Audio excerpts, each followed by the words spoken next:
What's up, guys? I'm out here in the frigid Minnesota weather. Things are flying all over the place because of the wind. You can probably hear it. So if you can't hear what I'm saying, you'll never see this video because I decided to shoot it a different day so you can actually hear me. But anyway, we're taking a look at this little guy right here. It is cold out here, but this is a hot gun. Brand new as of, I think, like 6-7 months ago by Smith & Wesson. It's the Bodyguard 2.0 in 380 ACP. Pretty much completely redone from the original. So much fun to shoot, and we're going to do some shooting today and talk about this gun. So first and foremost, this thing is absolutely tiny. I think it's less than 0.9 of an inch. I think it's is it 0.89? I can't recall exactly, but it is definitely thinner than an inch. Palm wise, I mean, you can see my hand. My hand isn't big. It's about 7 inches long, 8 inches from point to point there, and it fits pretty much perfectly in my hand. About the size of a pack of cards. So this is the ultimate carry. Like I said, it's 380 ACP. It's got some tritium or a tritium night sight in the front. You can see it glow a little bit here in the lights. Well, you can't see it glow because the lights are so bright. One thing that I did kind of notice, and it's been mentioned by others, and I don't know if you're going to be able to see it, but it is, that front sight is not quite lined up. So I don't know, maybe they just didn't quite have the machine set in the factory when it came out. I'm not exactly sure, but whatever it is, it's a little bit off. And not a big deal. You can just kind of tap it or press it, or use one of those tools for moving sights around. Overall, I absolutely love this gun. So I got it for my wife. Originally, we had the Ruger LCP Max. That thing, in principle, it was fantastic. Tiny, 10 shots plus, well, 10 plus 1 in the magazine, and later they came out with a 12 round magazine for it that would protrude a little bit. Right now we've got the 10 in this one, and then it comes out of the box with the 12. But that Ruger LCP Max, it had a couple problems. One, it would jam up, so it would have failures about every 10 shots. Sent the barrel back to the factory. They actually took the entire top of it off, gave us everything new, and it kept doing it with all sorts of different ammo. So that's a problem on a carry gun. And two, that thing was just not fun to shoot. It was very flippy. Speaking of flipping, the camera might flip over on me. But so this thing, I don't know how they do it. It's lighter than a Ruger LCP Max by almost an ounce, so it's under 10 ounces. I think that's with the magazine empty and removed, but it seems like all the manufacturers do it that way, so whatever. This one actually comes with a manual safety, and it's ambidextrous. I actually really like that. They make them without safety, so you don't have to have that. It's also got a bladed safety right there, and I'm not going to put my finger on the trigger because this thing is loaded right now, because we're going to shoot it. It's got blacked out rear sights back there. It's got, you can kind of see the profile of it. It's got a little bit of a palm swell, which it just fits really nice, and it's got a undercut on the trigger guard, which is amazing because it allows your hand to come up really high and get under that beaver tail, so you get a really high grip. It's got super grippy texture on it, so your hand just kind of locks in there. Plus, with that little divot under the trigger guard, it just sits. It just feels good in the hand. Whatever else you could say about it, it feels good in the hand. So let's see, what else can we say right now? I don't know. Let's just shoot it. How about that? The safety at first is a little hard to depress, but with a little bit of practice and wear on, it actually comes out pretty well. So let's take a look here. We're shooting at the silhouette over there. The chamber do. I must say the trigger well is hard to get your gloved finger in there, but it's all right as long as it's a smaller glove.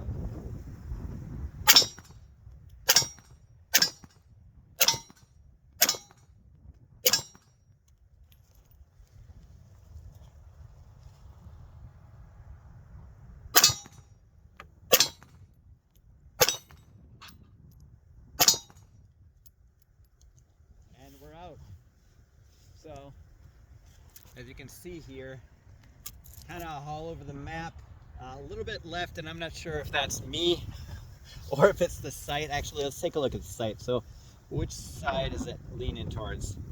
So the front sight's actually farther to the right, which would mean that it's actually going to push the bullets farther to the left. The front, whichever side the front sight is pushing towards, it's going to be the opposite where it's going to land. Whereas with the back sight, it's going to be whichever direction it's in, that's where the bullet's going to go. So actually, that's not half bad. Let's go over there and take a quick look.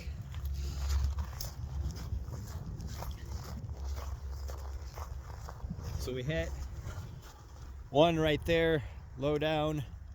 Then we hit another one on the side here. And then most kind of in the middle here. One in the center, and then one off to the left over here, or right, and these are on the left. So a couple down there. Yeah, actually not too bad. So pretty happy with that. And we're at about 12 yards, 13 yards or so. So probably about typical engagement distance. I don't know, they say 7 yards, but I hope it never gets that close. So that was the 10 round magazine.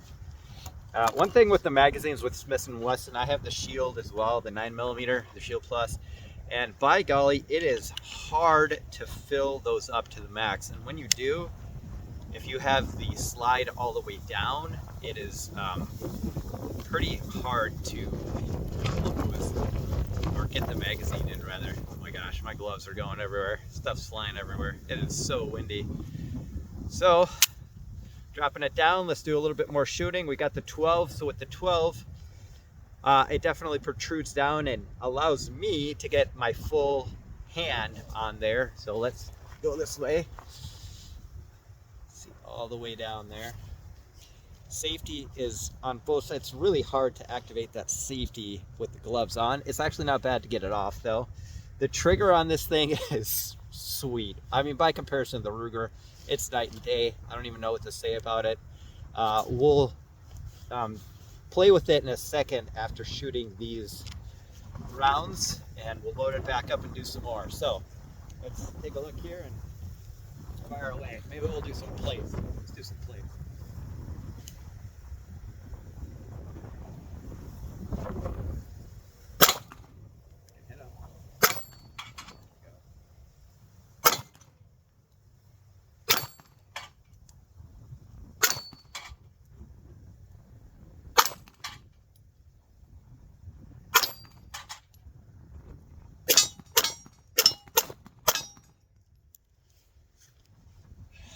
It's been super reliable, honestly. I don't think I've had a single failure with this thing.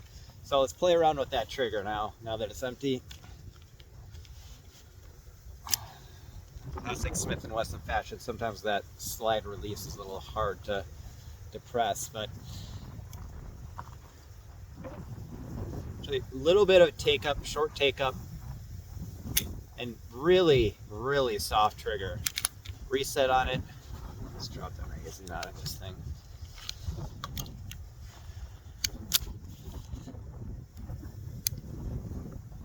Not bad on the reset. It's just such a light trigger, honestly. For a gun this size, it's the Ruger, I'm gonna keep comparing it to the Ruger because that's the comparison I have, was like 6-7 pounds, you know, which is typical for a gun that size, but the fact that they could get about a 4-pound trigger, 3.5-4 pound trigger in this thing is spectacular, absolutely spectacular. So let's load up another magazine, and oh, my fingers are absolutely frozen. So the trigger is fantastic, reliable. It's a super reliable gun, honestly. And I haven't shot any hollow points. I've heard that it does really well with the hollow points from other people. I've just shot Full Metal Jacket, mostly Fiocchi because that's the cheap stuff. Also some hand loads. Seems to do fine. Spits them all out. Oh my gosh, my fingers are absolutely frozen. Well, doing it for you guys. So if you're enjoying the content, go ahead, like, share, subscribe, or don't. Leave a comment. If you've got this gun and there's something you don't like about it, let me know. Let us know. It's a community effort. I really honestly wish I had spent a little bit more time researching the Ruger LCP Max, because that thing was a hot mess. Whereas this thing, it's been amazing. So, Smith & Wesson really hit this one out of the park. It's actually like just legitimately fun to shoot. I would never say that with most micros. The Smith & Wesson Shield, fun to shoot. This one, fun to shoot. I could shoot this thing all day. Some of these other small guns, they just have so much recoil. They're so flippy, and I think honestly, what makes it so enjoyable is that the recoil actually comes more straight back because it's got such a low bore axis, meaning that the bore relative to the top of my hand here is sunk down lower. So more of the force is coming straight back into the hand as opposed to over the hand. So you've got that fulcrum effect, that lever effect. The higher it is, the more force it's gonna have. And it also, because the slide is a little bit farther back with that extended viewer tail, it makes it less flippy. So there's less of the gun forward of your hand. Whereas a lot of other guns, they have less of the slide on the back side and more of it towards the front, which means now you've got that fulcrum effect, that flippiness. So Smith & Wesson does just awesome work with this stuff, and can't say enough about them. So let's do a little bit more shooting.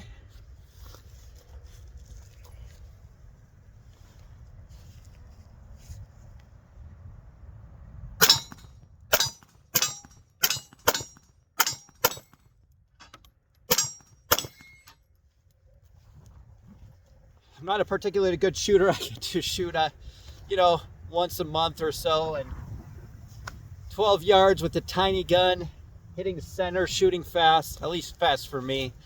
I definitely recommend this gun. I would maybe try it at the range. If you have a gun store that has a range, can allow you to try it, rent it, I would say give it a shot.